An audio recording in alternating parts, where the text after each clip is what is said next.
Fight fans, welcome to the PBC Podcast, brought to you by Premier Boxing Champions with your host, Kenneth Bouhairie and Michael Rosenthal.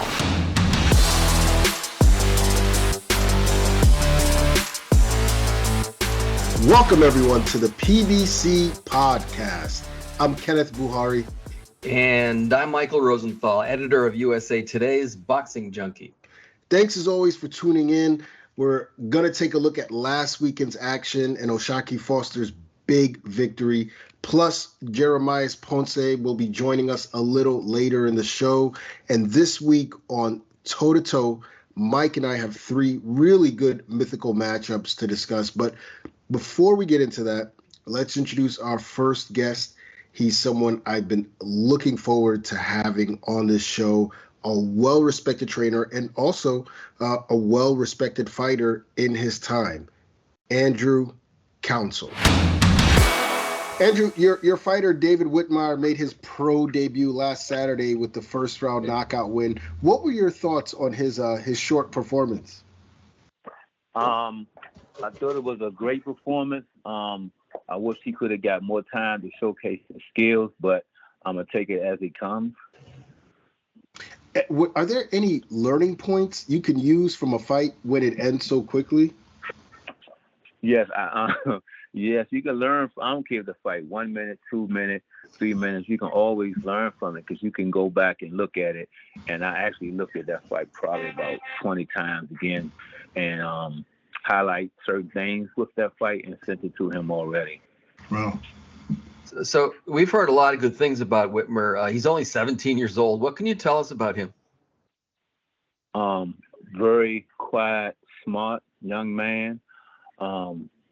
He actually only been fighting since he was 12. So he came a long way in a short period of time.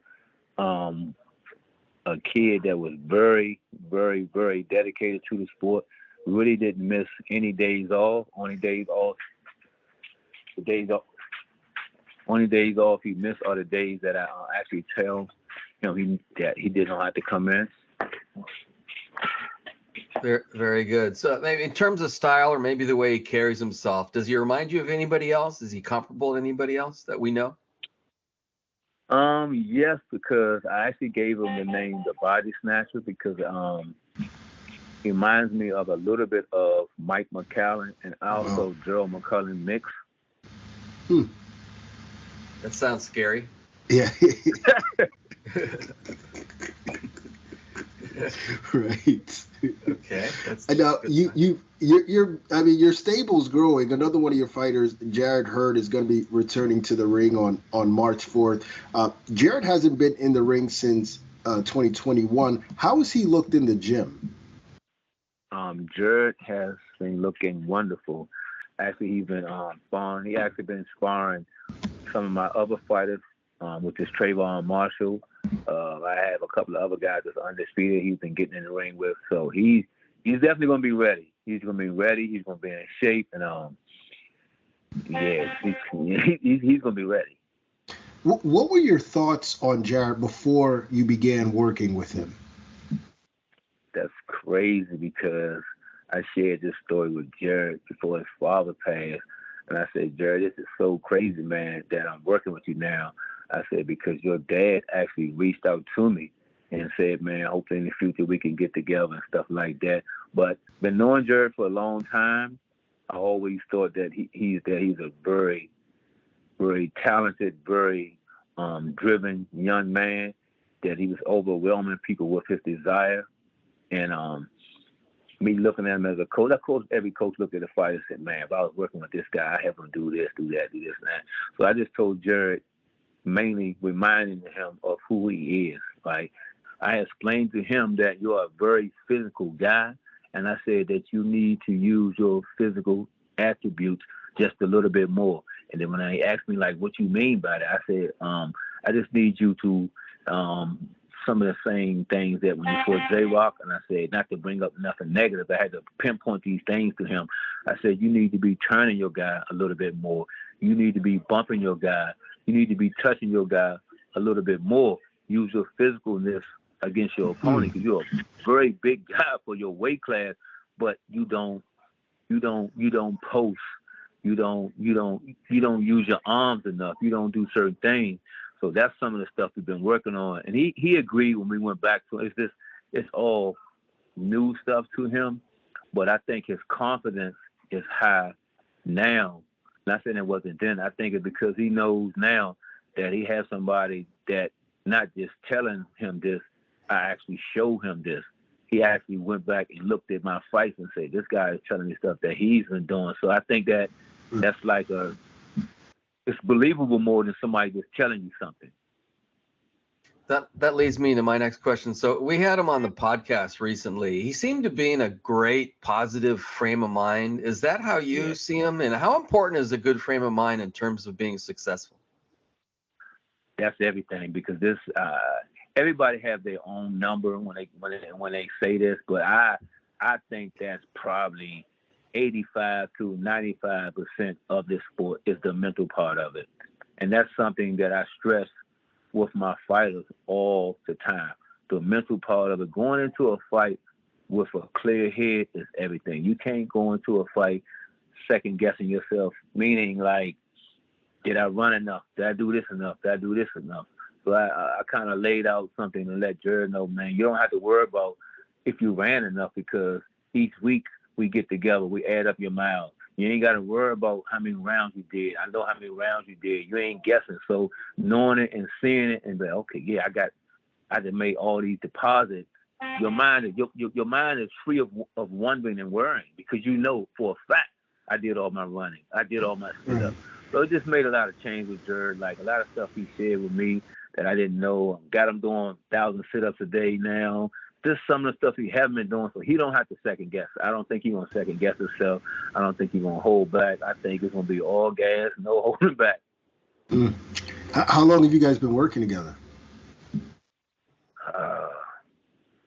I haven't really added up the months, but it's been a while now. I was really coming to watch Jarrett. He was working with a couple other guys, and it was just a bunch of chaos. So basically, I'm gonna keep it short. They cleaned that part up, and I'm training them now. Gotcha. Now you mentioned your other touted prospect, Travon Marshall. What's the latest with him? Yeah, he's fighting on the same card with Jarrett. He's fighting Justin DeLose or something like. Yeah, I think his name Justin DeLose or DeLose. That's a big step up. That's a big step up for him. Yeah, that's who he's fighting on the same card. Wow, that's impressive. What impresses you about Travon? A very happy, good-lucky little man. he just a no worry young man is happy that he's living his dream.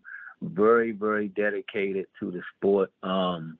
Appreciative of the spotlight that he's getting right now through PBC and his team. And I just think this guy. I think this guy's the limit for him, to be honest.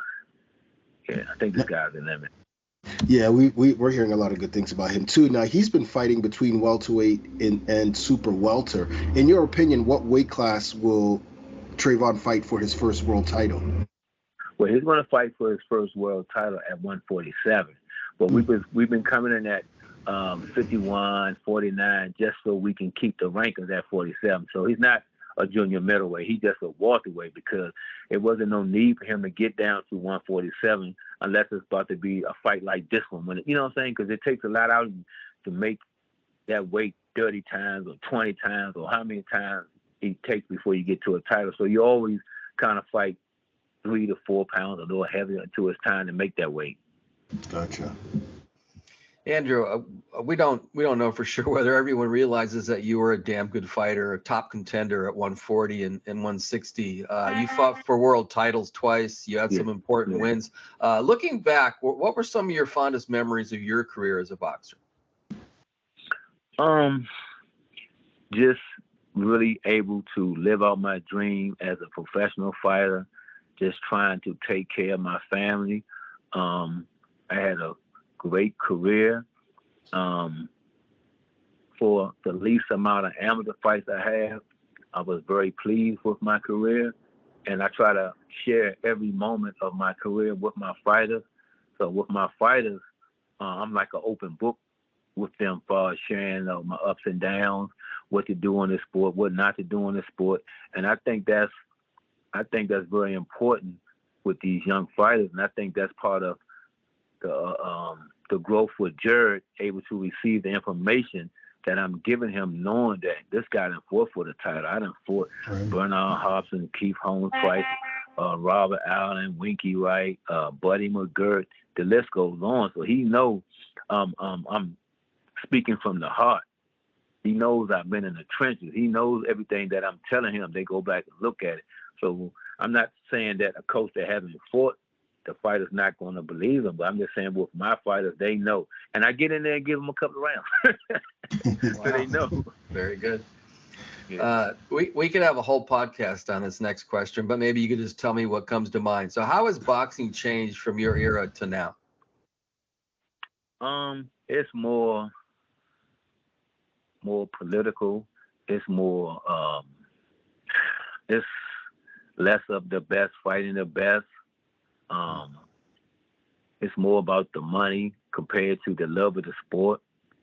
But I understand because things change, so I understand it. But I just think, the public wants to see great fights, and which is a new saying I hear all the time, this side of the street. But I don't look at it as this side of the street. I just look at it as the political part of the game. I understand it. I understand it, so I know how to deal with it. A lot of times you have a belt that's in the organization. You don't really want your guy fight that guy. If you do fight that guy, you do want the rights to his next fight to try to at least get the belt back. Once them belts change, what they call so-called that side of the street, it's kind of hard to get it back. So I understand why certain fights are not made. I understand why they have in-house fights. Now, I'm sure you look at the fighters today and remember, the fighters of your era. In your opinion, who are the fighters today that you think would still be top fighters or could compete in your era? That you look back and you look at them now and you're like, man, that guy would be good, in any era. I think Errol Spence will be good in any era. I think Deontay Wilder, because you go back to the Muhammad Ali era. Muhammad Ali was only like 105 pounds. I meant to say 205 pounds. So I just think, and with that punching power, I haven't seen nobody punch like that since Mike Tyson. I was in the Tyson era. I done seen Tyson spar. I done been in camps when I seen Tyson. So I think Deontay Wilder will be able to compete. I think Errol Spence will be able to compete. I think Tyson Fury would have did good in any era. Through the Riddick Bowe era, through the Tyson era, through the Muhammad Ali era. But it's not a lot. It's not a lot because I'm not talking about no trainers or anything like that, but it's a lot of coaches out here and it's not a lot of trainers. So it's definitely watered down a little bit because you have a lot of athletes more than true fighters. What I mean by that, when you say true fighters, you look at a guy like Andre Ward, Bernard Hobson, they able to fight when they older because they understand the true sport of boxing. The technique is great. So when you have great technique and you have a teacher that has been teaching you for a long period of time, you're able to fight longer. You can't fight longer if you don't have these skill sets. Now, how about you? How did you transition from being a fighter to a trainer? How did that happen? I kind of knew that I was going to be a trainer once I stopped fighting, because I look back at my life and I go back and look at when I was fighting. I always hang around the gym, helping kids out, and I can go all the way back to when I was in school getting in trouble and stuff like that. And my teacher used to say, when you get in trouble, everybody else get in trouble. I'm like, what you talking about? You be leading people. And I never knew what they was talking about. When I reflect back on my life, I realized that I always been a leader. Yeah, I've always been a leader, so I just took that and transferred over to leading these kids through the boxing thing. So it was an easy transition for me. Cool. What's your philosophy as a trainer? Is there something in particular that you always try to instill in your fighters? With my fighters, I always say you only get out of it what you put into it. You can BS me and lie to me and say you ran and this and that, but once you get in that ring, the ring of truth is going to let me know. I'm going to see it off the break. Oh, he's been BS. He's been playing. So you can fool everybody, but you can't fool that ring. That ring is going to tell on you no matter what you do. Now, before we let you go, we got to get your opinion on a couple fights that the boxing world is debating. One, Gervonta Tank Davis versus Ryan Garcia. Who wins and why? I think that's a great fight. I also think it's a dangerous fight for Tank, but I think Tank is going to I think Tank's going to win, but it's a dangerous fight because Ryan Garcia is a left hook artist, and Tank, everything Tank do is coming from the right hand side because he's a southpaw. So the more he comes in, the more opportunity that it gives Ryan Garcia to land that big hook. But looking at the guys that Tank have fought, like mainly Mario Barrios, right? That guy is a big 40, 35, 47, whatever you want to call it. I've seen his height up close, and it made me look at Tank different to say, yeah, he's going to be able to touch Ryan Garcia because he was able to touch Mario Barrios. Even though Mario Barrios is not as fast as Ryan Garcia, I'm talking about as far as the height-wise. So me knowing that and looking at Ryan as far as, he had a little bit lack of defense at times, and I just think Tank is a special guy to able to go up and down in weight like that, fight somebody that tall, and still able to touch him. Tank is like Ryan is a guy that you make a mistake, he catch you, he can knock you out. With Tank, you got to be perfect for 12 rounds. You got to be perfect for 12. You make a mistake with Tank and he hit you, it's lights out. So that part of Tank, me knowing that and seeing that, I think Tank, it's going to be a great fight. I'm not saying it's going to be easy, but I just think Tank has that it factor. Do you think Tank could have also competed like in other eras? I see some fighters that I think like will probably give Tank a little problem only because Tank doesn't throw a lot of punches. They might probably would have had a problem with a guy like Julio Cesar Chavez. I think that would have been a fight that gave Tank a little problem because Chavez never stopped coming, could take it on the chin and just wouldn't back down. Somebody that's constantly putting pressure. That would be like a fantasy fight to me. That's a great fight. All right, one more fight that we got coming up that we want to get your take on: David Benavidez versus Caleb Plant. How do you see that one playing out? I know Benavidez's father personally, and I know Breadman is my man. I think Plant going to do better than people realize because I think the movement, his ring IQ, the experience he got from fighting Canelo Alvarez going to have a big part in this fight. I think Benavidez is a guy that I know personally that he just got in boxing just to lose weight. Didn't have a huge amateur background, maybe only 12 fights. He was a fat boy coming up. His brother was an amateur star, but he changed his life around. He's one of the best fighters out there. I think if they market him a little bit more, he's definitely a superstar. I just think Plank's style is going to give him a problem. I think he's going to give him a problem. He's not going to stand there. He's going to move. I just think if he's going to move from Alvarez, I don't know what round that was. Y'all know better than me. 11, I think. It was 11 rounds. So if I see him able to move with Alvarez like that, I think he can duplicate the same thing. But I know people are going to say, "But Alvarez only 5'8". Benavidez 6 feet. Yeah, it's a little different, but movement is movement. So that's a fight I wouldn't bet on. But I'm telling y'all now, don't be surprised. Don't be surprised if Plank pull it off. We love it. We love it. We love it. Those are some good takes. I wouldn't tell Benavidez's father that because I know him personally though. you just kind of might hear it though. Well, I think everyone understands it's a 50-50 fight. That could go either way. But it's a 50-50 fight. Right. 50-50 fight. And it's not like Benavidez can't be hurt, because you've seen him get knocked down, and he got knocked down not by a big puncher either. Right. Man, we can't wait, and it looks like we're gonna have you back on, man, and get your takes on a few more stuff. But Andrew, thank you so much for taking the time out to be with us. Look forward to seeing you back on March 4th in the corner, and much success to you, to your fighters, and like I said, hopefully you come back on again soon. Appreciate y'all reaching out. It's time for the weekend review. Last Saturday, O'Shaquie Foster pulled off a bit of an upset, handing two-division world champion Ray Vargas his first defeat. Foster outpointed Vargas to win a unanimous decision and claimed the vacant WBC World Super Featherweight Championship. Mike, Foster won by scores of 117-111, 119-109, and 116-112. I mean, two of those are pretty wide margins, although Vargas said he didn't agree with those cards. How did you score it?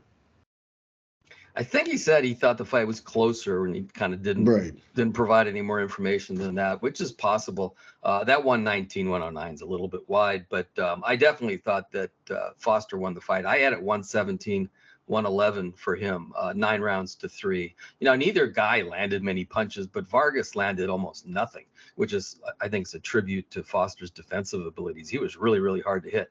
And I thought Foster landed the cleaner shots, which won him rounds. Anyway, I thought the scoring reflected what happened in the ring, although that 109, the really wide margin, I think that was right. Was too wide. It was a decisive victory for Foster. I think that was the consensus. What did you make overall of his performance? I thought he was really good, better than I expected. I knew he was a good boxer, but I think he did better than I even thought he would. He's an excellent technician, super quick, athletic, which is a really dangerous combination when you add all those things together. Plus, he didn't seem to be fazed by the moment at all. Which could have been his undoing, could have been somebody else's undoing. I wish he would have done a little bit more offensively, which would have made the fight maybe a little bit more entertaining and probably attracted more fans for him. I have to cut him slack, though. He was in his first title fight. You have to do whatever you think it will take to win. And that's exactly what he did. And remember, Vargas is no joke. He's a 2-division title holder. He's an elite fighter. And Foster, I thought, beat him convincingly. That was a special performance in a way. Yeah, you said everything I was going to say. I mean, look, Foster looked like a very disciplined fighter to me. He fought within himself. He showed a plethora of skills, plus a high ring IQ. But like you, I thought he could have been a little bit more aggressive. But hey, look, I understand the quality of opponent that he was up against. Where do you rank Foster among the top super feathers today? You have to put him up there with the best in the division after what he did. And I think what he said was spot on. He said his style and his ability to adjust would give anybody trouble. I think he's right. I think that would. He's just so slick, this guy. He's the kind of guy that he'll make you look bad even if you're able to beat him. He's that kind of fighter, and a lot of guys aren't going to want to fight him. Yeah, I'm looking forward to seeing, because, as I mentioned, I thought he could have been a little bit more explosive. We didn't see that. I hope we do in the future. Speaking of a lack of explosion, what about Vargas? What did you think of his performance? Well, I thought he looked okay overall, just that. He struggled early, but he had some good rounds in the middle of the fight when he sort of asserted himself a little bit to some degree. But then I was surprised that he didn't finish strong really at all. I thought Foster fought like the guy who was behind in the final 3 rounds. As Vargas kind of fizzled. Maybe the weight was just too much for Vargas. Maybe that played tricks on his body, maybe his head, who knows. One side note, one judge gave Vargas round 12, even though Foster outlanded him 20-5, according to CompuBox. So that's sort of a head scratcher. But anyway, the thing that surprised me is the way that Vargas faded down the stretch. I'm not sure why. Maybe it's just Foster's took charge. Yeah, I mean, that could have been it.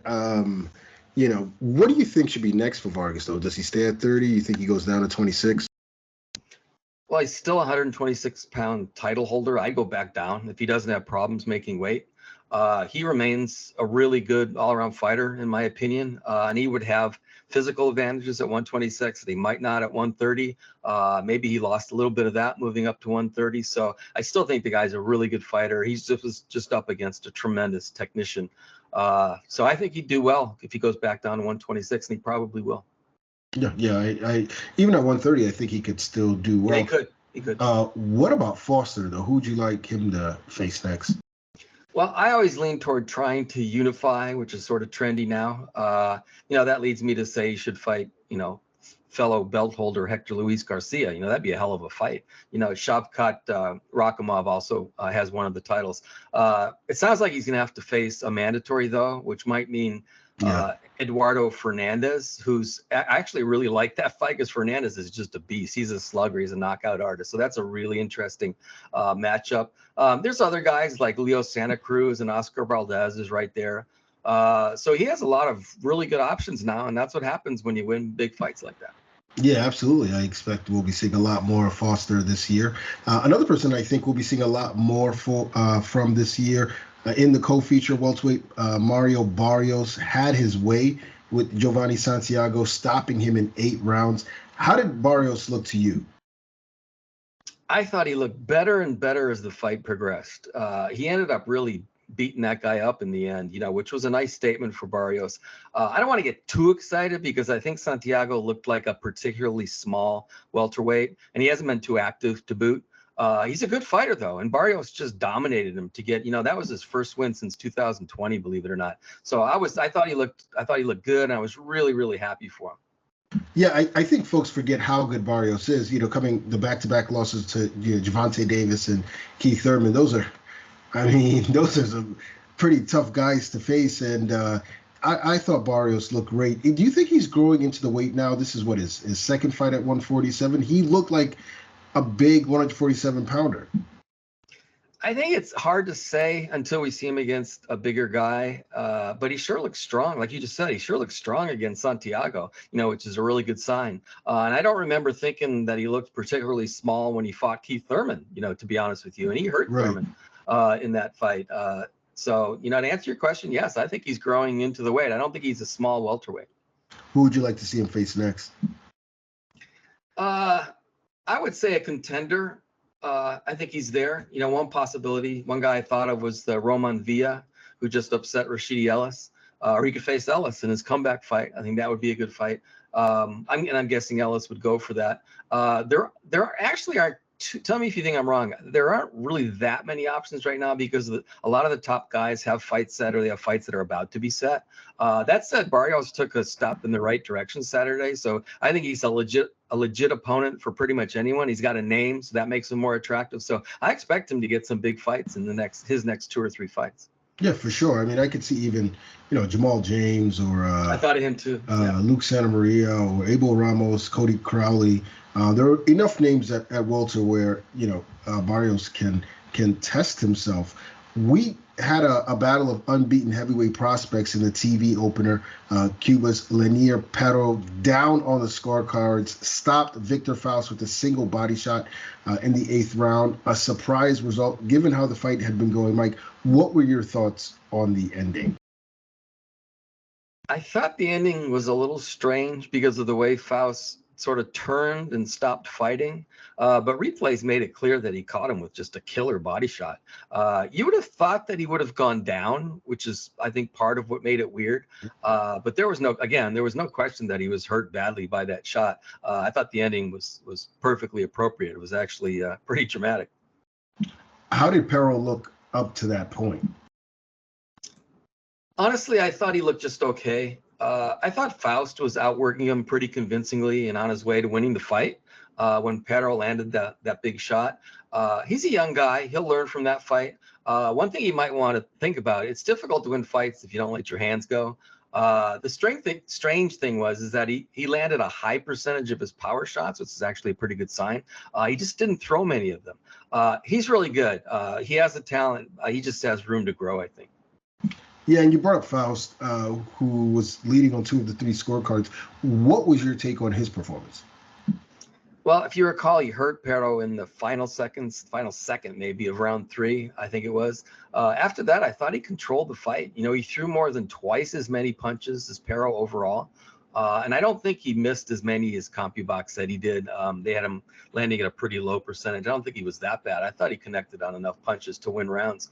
I thought he looked pretty good, and he's a big, strong guy, although I guess the way he got stopped raises questions about his durability. Yeah. I still liked what I saw up until that moment. I just thought this guy's a big, strong guy. He's not a great boxer, but he obviously knows what he's doing. So Right.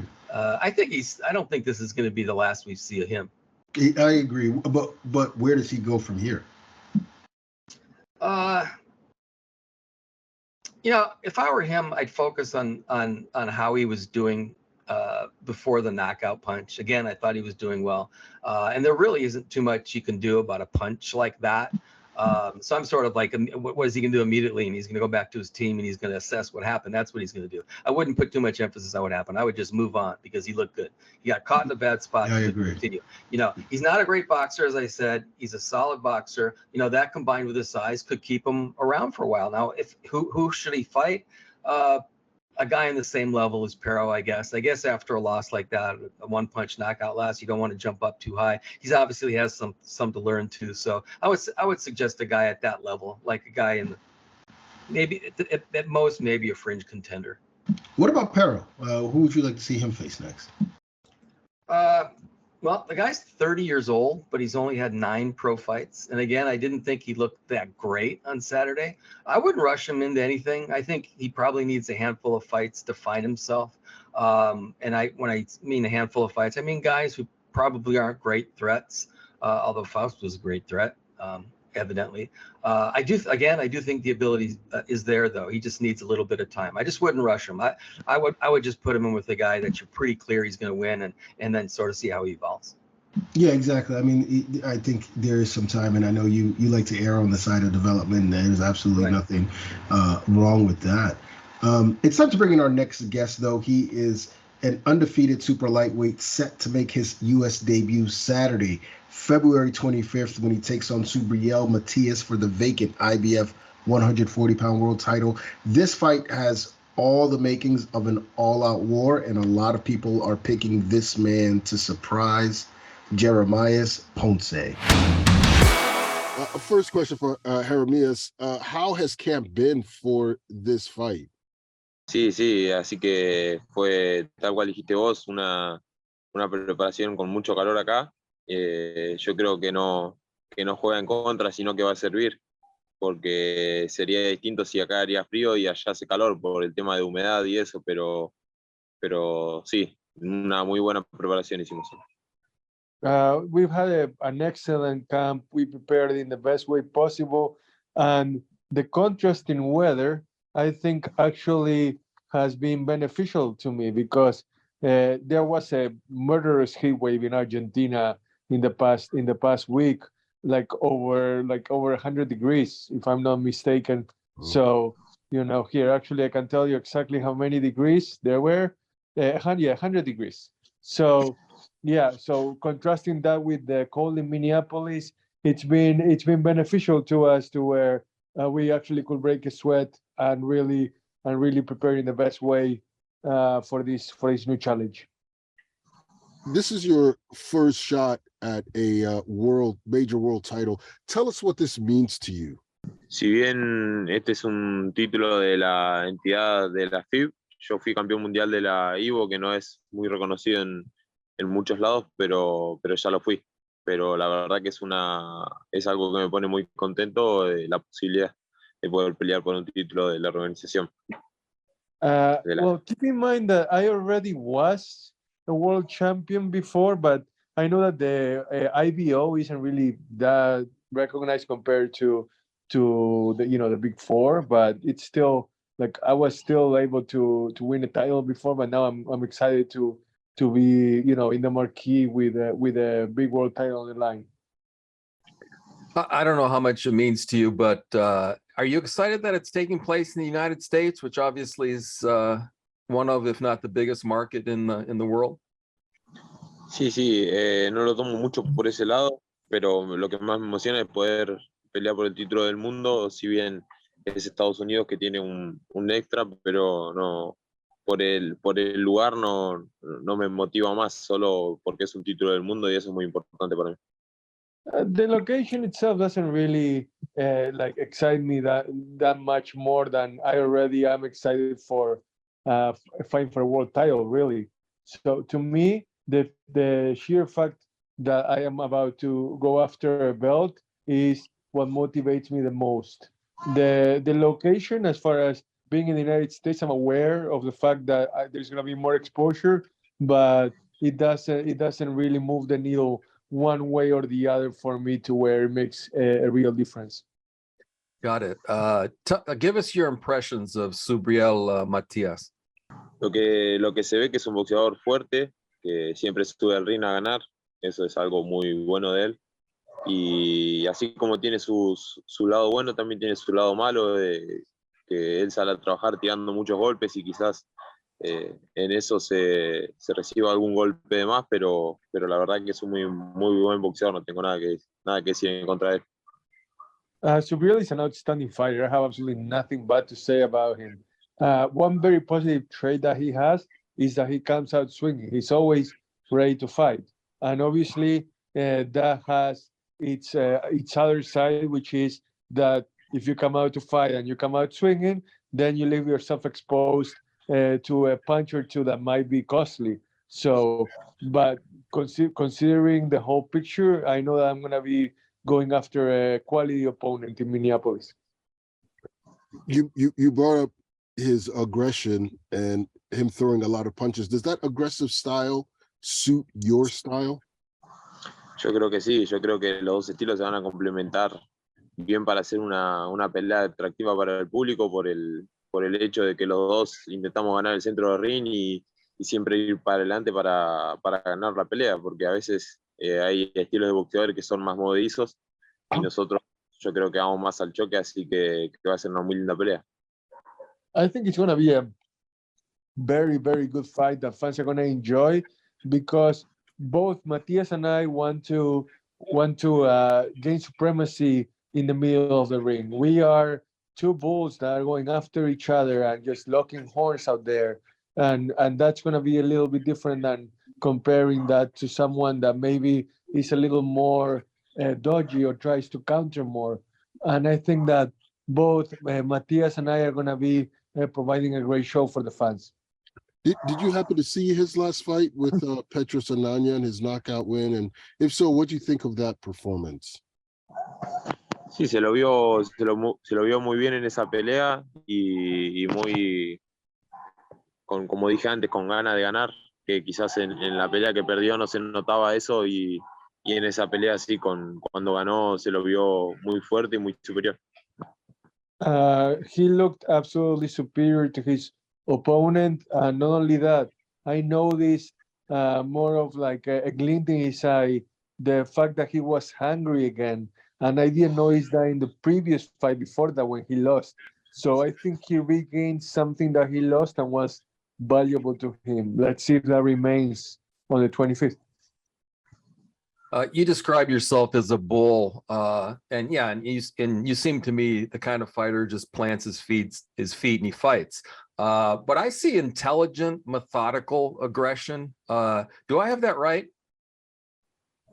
Sí, yo creo que sí, porque hay momentos de que uno tiene que salir por así decirlo, a empujar, a llevarse por delante al rival, y hay otros momentos que tiene que ser un poco más inteligente, intentar contragolpear o intentar hacer otras cosas, y yo creo que eso lo tengo, y eso es algo, quizás una ventaja mía o algo bueno que yo tengo de mi boxeo. Yes, you're right, because that can be actually something that I take advantage of in the end, that I have more weapons in my arsenal, where yes, I try to go out there and dominate, but I also know when to pull back, when to counter, and I know how to read the fight and what it requires of me as it goes on. Matias told us that one thing he has to watch out for with you is rabbit punching, hitting him behind the head illegally. What would your response be to his comment? No, yo no creo que sea algo así. En las peleas que quizás es algo que se ve que se ve muy notorio de mi parte, pero es porque los boxeadores se giran, no es que yo intento golpearlo en la nuca o darle golpes de conejo. Si ellos se giran para protegerse, con Ripson se vio eso en la pelea, porque yo le pegué un golpe abajo y él se giraba, me daba la espalda para que yo no le siga pegando abajo y él se daba la vuelta, no es que yo buscaba darle en la nuca o hacer un golpe ilegal. Let's get something straight. Just because my opponent tries to protect himself doesn't mean that intentionally I'm trying to, throw rabbit punches or hit somebody in the back of the head. Look at my last fight where I hit my opponent down low and he turns his back to me, and as he turns, I hit him in the back of the head, but not because I wanted to, but because of the motion that I can control by the person in front of me. So I think Matias is dead wrong on that one. There is no intention whatsoever from me to do any kind of, shenanigans like that. Jeremias, how did you first get involved in boxing? Mi comienzo en el boxeo fueron de chico alrededor de los 14, 15 años.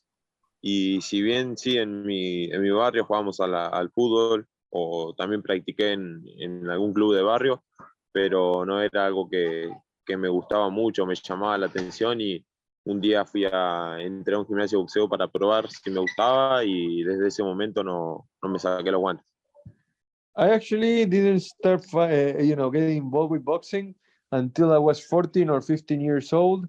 I used to play soccer as a kid, soccer, right?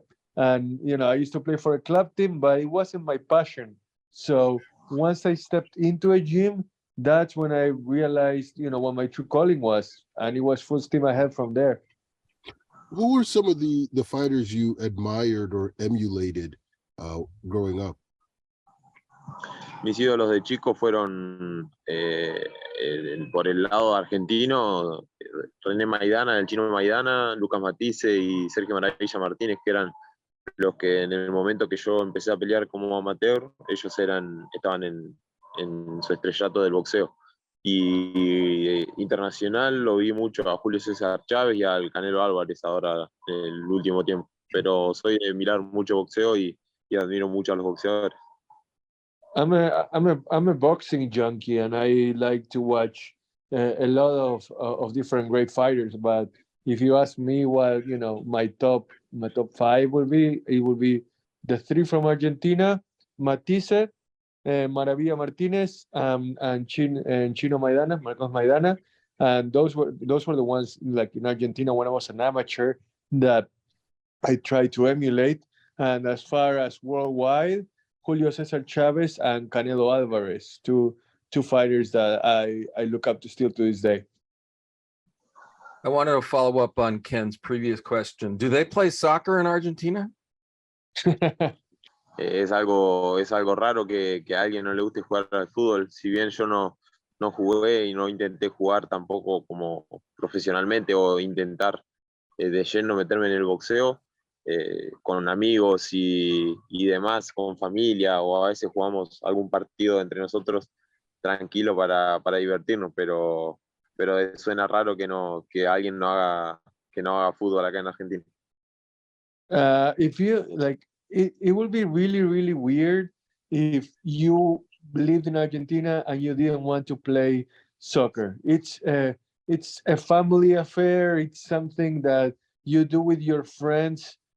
Just for fun. You can be out all day playing soccer, just for kicks, where you don't really think about it as something that's not in your day to day. And just because I didn't think about soccer as something that I wanted to turn pro in, that I didn't really try to be a pro in, it's something that really it consumes Argentinians, and it's our passion. It's a national sport for a reason. Yes, it is. So back to boxing. So you had a breakthrough victory in 2021 when you stopped Lewis Ritson in the UK, which I just rewatched this afternoon. That was an impressive performance. Can you tell us what that victory meant for you in your career? Significó un antes y un después en mi carrera porque yo creo que es una de las peleas que hoy me da la chance de poder pelear por un título del mundo, porque era una eliminatoria y bueno, gracias a Dios la pudimos ganar y salió todo como nosotros planeamos. It was the perfect night with the perfect ending in an elimination fight that allowed me to be where I am today. So I wouldn't be here without it. and everything went according to how we envisioned it. I can't say enough about how happy I was after that night. Yeah, big win. So this fight with Matias has been talked about for months and was on the schedule at one point. There was word that maybe you were having visa problems. Was that the case? Was there anything to that? No, sinceramente nosotros no tuvimos problema con la visa. Fueron, yo creo que problemas de los promotores que no lo pudieron a organizar a la pelea, pero de nuestra parte siempre hicimos todo lo que ellos pidieron y nunca hubo un problema de nuestra parte. No, we never had any kind of problems on our end. There were no kind of visa issues whatsoever. If anything, it was the promoters that couldn't really resolve their situation. But on our end, we did absolutely everything that the promoters asked us to do. This is the biggest fight of your career. Did you do anything different this camp for it? Considerando la exigencia y la magnitud de este nuevo desafío, ¿cambiaste en algo tu preparación o te mantuviste igual que siempre? No cambiamos, intentamos mejorar, sí, eso sí, intentamos mejorar siempre en cada pelea, pero no hicimos grandes cambios porque hasta ahora el rendimiento físico de mis peleas fueron óptimos y pensamos que no hay que hacer grandes cambios, si bien, como dije antes, mejorar, pero no hubo grandes cambios en la preparación. Improving, yes. Changing, no. Because I believe I'm at the peak of my physical abilities. There is, as far as endurance, nothing that I wanted to change. So we stuck to our, to our routine, to what we've been doing, which has been really good. And like I said, always trying to improve, to get better, but no real substantial changes in anything that we did. My last question for Jeremias, give us your prediction. Tell us how you think this fight is going to play out. Y yo voy a intentar ganar por nocaut, no me gusta dejar ir a las tarjetas, no me gusta porque puede pasar cualquier cosa. Entonces, si se puede ganar por nocaut, voy a ir a ganar por nocaut. Si se puede ganar por puntos, me da lo mismo. Yo lo único que quiero es salir con el ganador y traer el cinturón para Argentina, de la forma que sea. All I care about is winning no matter what and bringing the belt back to Argentina. If you ask me how I prefer winning, of course it's going to be by knockout because I don't like leaving things in the hands of the judges. But in the end, if it ends with my hand being raised, then, I'll take 1 round or 12. Jeremias, thank you so much for taking the time out to speak to us. We wish you all the best on February 25th. Muchas gracias a ustedes y saludos grandes. Thank you, guys, and we'll see you in Minneapolis. It's time for Mike and I to go toe-to-toe. This week we're doing mythical matchups featuring 3 fights we would have loved to have seen. The first is a heavyweight battle between 2 of the finest of their era, Lennox Lewis versus Riddick Bowe. Mike, how would this one have played out? Real quick, just to refresh people's memory, the first thing I think of when I think about this fight is Bowe dumping the WBC belt into a trash can rather than fight Lewis. Ostensibly because he didn't want to be pressured into fighting the guy who knocked him out in the Olympics, in the final of the Olympics in what year was that? 1988. 88, yeah. I don't think Bowe was afraid of Lewis, though. He did agree to fight Lewis I believe in 1994, but the fight was spoiled when Lewis got knocked out by Oliver McCall. Anyway, I think this would have been a terrific matchup when these two were at their best. They were both around the same size, big guys, around 6'5", mid 250s, maybe a little bit less than that. They could both box. They had that amateur background. Lewis was in 2 Olympics, and they both had knockout power. They had only 3 total losses between them, so they just didn't lose. I want to compare them based on their fights with Holyfield, but I really can't do that either because they both got the better of Evander, although I think he did a little bit better against Bowe. He was younger, though. Honestly, excuse me, it's really hard to separate these guys. All that said, I'm going to say that Lewis would have won. I think he was all but unbeatable when he didn't let his guard down, which is what I've always thought happened in his knockout losses to McCall and Hasim Rahman. He avenged both those losses by brutal knockouts. So he sort of set the record straight in those fights. I didn't have the same feeling about Bowe, especially after those crazy fights against Andrew Galata that he won because Galata kept hitting below. He went crazy. He kept hitting below the belt. I thought Galata actually got the better of him in those fights, even, the low blows notwithstanding. Yeah. And real quick, Bowe retired at 29 after those fights, so he at a point where most heavyweights get a lot done, he was gone. Anyway, I think Lewis would have outboxed him and won a decision. Yeah, I agree with you. And I think those 3 fights against Evander took a lot more out of Riddick Bowe than we realized. I mean, he was a shell of himself against Andrew Galata, particularly in the rematch. And this is an excellent matchup. I think, the Bowe of the early 90s was a lot closer to his peak than Lennox was then. And maybe he might have beaten Lennox off that alone. However, prime for prime, Lewis is just a way better fighter. I mean, by 1995, he was working with Manny Stewart, perfecting his jab, refining his technique. At his best, in my opinion, Lewis stops Bowe, who saved for one incredible night versus Evander Holyfield, never quite fulfilled his potential, and doesn't have the greatest of resumes when comparing these great fighters. In fact, I think the Holy Trilogy is what carried him to the Hall of Fame.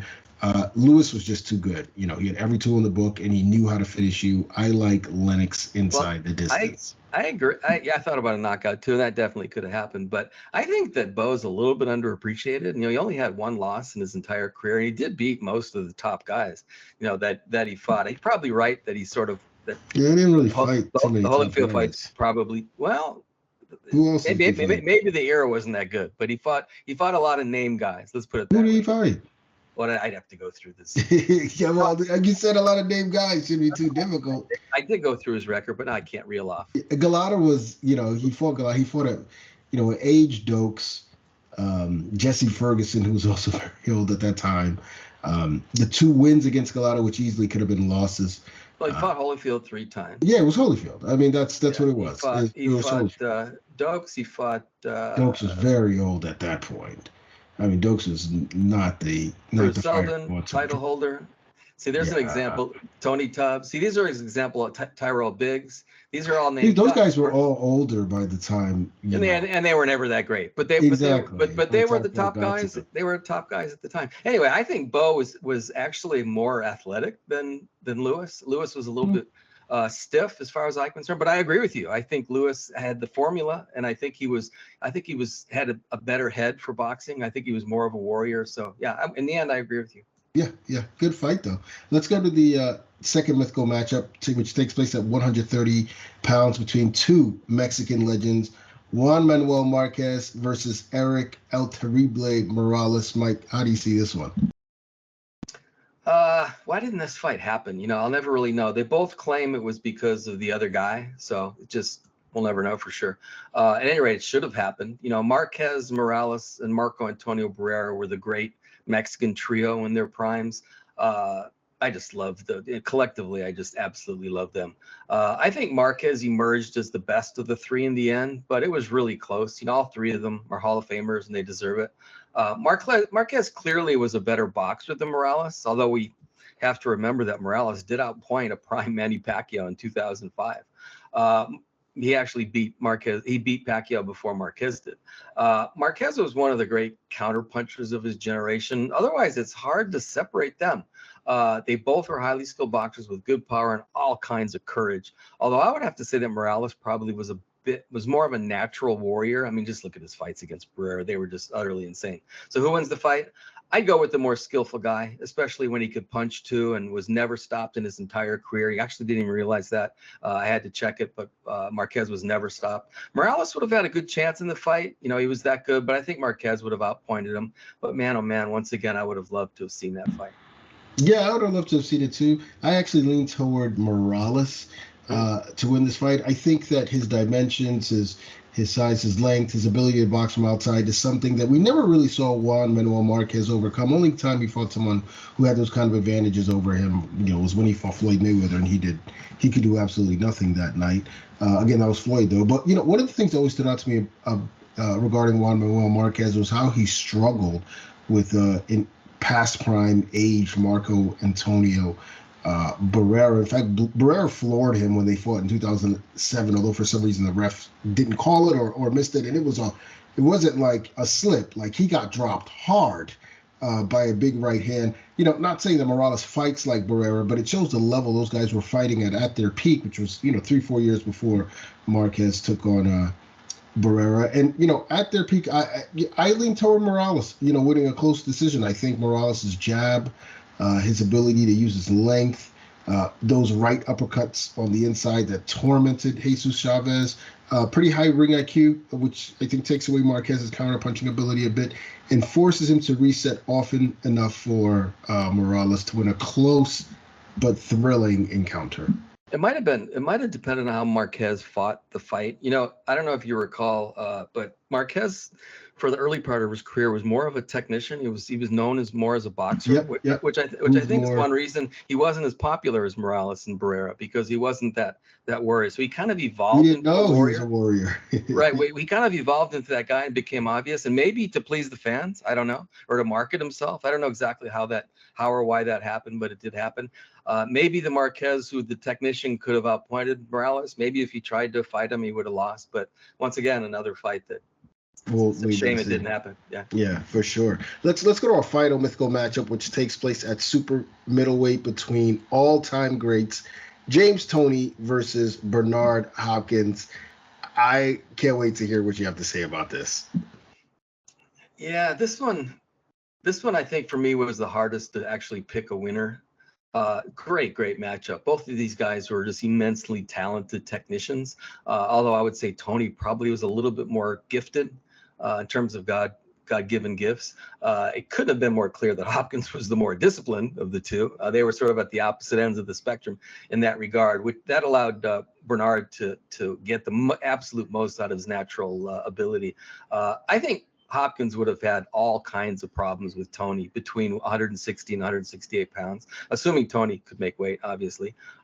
Toney was such a clever boxer. He was incredible inside, where he always just found a way to get the better of his opponents. I think he was a little faster and a little bit more athletic than Hopkins. And also, I think he punched harder than Hopkins. And he had so much dog in him. If anybody wants evidence of that, go watch his fight with Vasily Jirov, which was at cruiserweight, right? You'll see what I mean. The dude is just an absolute dog. I'm not disrespecting Hopkins at all. His technique was just absolutely impeccable, which allowed him to, that and his discipline allowed him to last as long as he did. I just learned along the way that it's generally a good idea to go with the more talented guy. And I think a prime Toney was more talented than Hopkins. So I'm going to go Toney by decision. Side note, Toney already is a Hall of Famer. Imagine if he had Hopkins' dedication. He might have been one of the very, very best ever, pound for pound. I completely agree with you. And, this is a great fight. One I really struggled with as well. Like, my first thought was Toney. And then as I was thinking about Toney, what kept popping to my mind were all the ways Hopkins could beat him. And the question is, can Hopkins outbox Toney from the outside, or would Toney's sharpshooting be too much? Well, I like Toney to win a close decision here. I think he was busier than Hopkins, more accurate, faster, a little faster, knew how to cut off the ring, was arguably a better inside fighter, power in both fists, more powerful, just insane ring generalship. I mean, both those guys were pretty much good at everything, but at Toney's best when he was on his game, I think he was slightly better. I think Hopkins would have had his moments boxing on the outside, but would be forced to get inside once, Toney started countering him. And Toney was a sharpshooter, man, and could catch you with those quick right hands, those jabs. And I think that's what would happen. And I just like the bigger, craftier Toney to win the exchanges once the fight got on the inside. I mean, Toney was terrific on the inside, offensively and defensively, and he didn't just throw one shot at a time. I mean, he went to the head, to the body with combinations. I think Toney matches Hopkins' work rate, but it's a little more powerful, and those shots would give B-Hop some pause. I like Toney here. Good call on Hopkins, the level of how busy he was, because I remember thinking back some fights where I thought he could be a little bit busier. I went back and watched Toney's fights or parts of Toney's fights with Roy Jones and Michael Nunn.